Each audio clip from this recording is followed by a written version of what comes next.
আসসালামু আলাইকুম, সবাইকে স্বাগতম জানাচ্ছি তারেক একাডেমিতে। আমি তারেক আছি আপনাদের সাথে।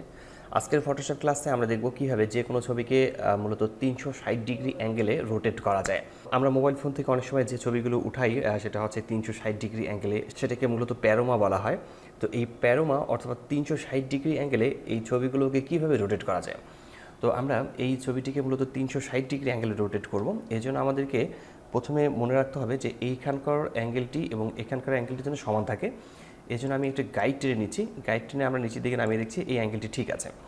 যে এখানে দেওয়া আছে রেড আর এখানে দেওয়া আছে গ্রিন, আমাদেরকে এখানে দুই সাইডে কালারটি ঠিক একই রাখতে হবে। এখানে যে বিল্ডিংয়ের কালারটি দেওয়া আছে, তো এখানে যে বিল্ডিংয়ের কালারটি আছে এইরকম কালার ঠিক এখানেও থাকতে হবে। তো আমি এই জন্য এই ছবিটিকে একটু কপি করে নেব। কন্ট্রোল জে প্রেস করে কপি করে নিচ্ছি। কন্ট্রোল জে প্রেস করে কপি করে নেওয়ার পর আমরা কন্ট্রোল টি প্রেস করে সিলেক্ট করে নেব। রাইট বাটন ক্লিক করে আমি এখান থেকে ফ্লিপ হরিজন্টালি ক্লিক করছি, ছবিটি রোটেট হয়ে যাবে।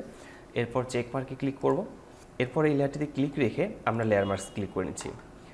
আমরা লেয়ার মার্কসের এটাকে ব্ল্যাক কালারে ফিল করে দেবো। কন্ট্রোল প্রেস করে ব্যাক স্পেস প্রেস করলে এটি ব্ল্যাক কালারে ফিল হয়ে যাবে। এরপর আমরা ব্রাশ সিলেক্ট করছি। ব্রাশ সিলেক্ট করার পর আমরা ব্রাশের সাইজটিকে একটু বড় করে নিই। তো আমার এখানে যে বিল্ডিংটি আছে, যদি আমি এখানে এটাকে ড্র্যাগ করে নিই, মুছে ফেলি, তাহলে এই সাইডটি মূলত এই দিকের সাইডটি আসছে। তো আমরা এটাকে সাইডটিকে ঠিক করে নেব। এবং এই দিকে নীল অংশ আছে এবং আমি চাচ্ছি যে নিচের দিকে এটাও যেন নীল অংশ থাকে, অর্থাৎ এটাও যেন নীল অংশ হয়ে যায়। তো আমি এই সাইডটাকেও নীল অংশ করে নেব। তো আমরা দেখতে পাচ্ছি যে এই দুই দিকে মূলত সাইডটি ঠিক হয়ে গেছে। এরপর আমরা এই দুইটি লেয়ারকে সিলেক্ট করে নিচ্ছি। রাইট বাটন ক্লিক করে আমরা এখান থেকে মার্জ লেয়ারে ক্লিক করব। তো এখানে মূলত একটি লেয়ারই আছে।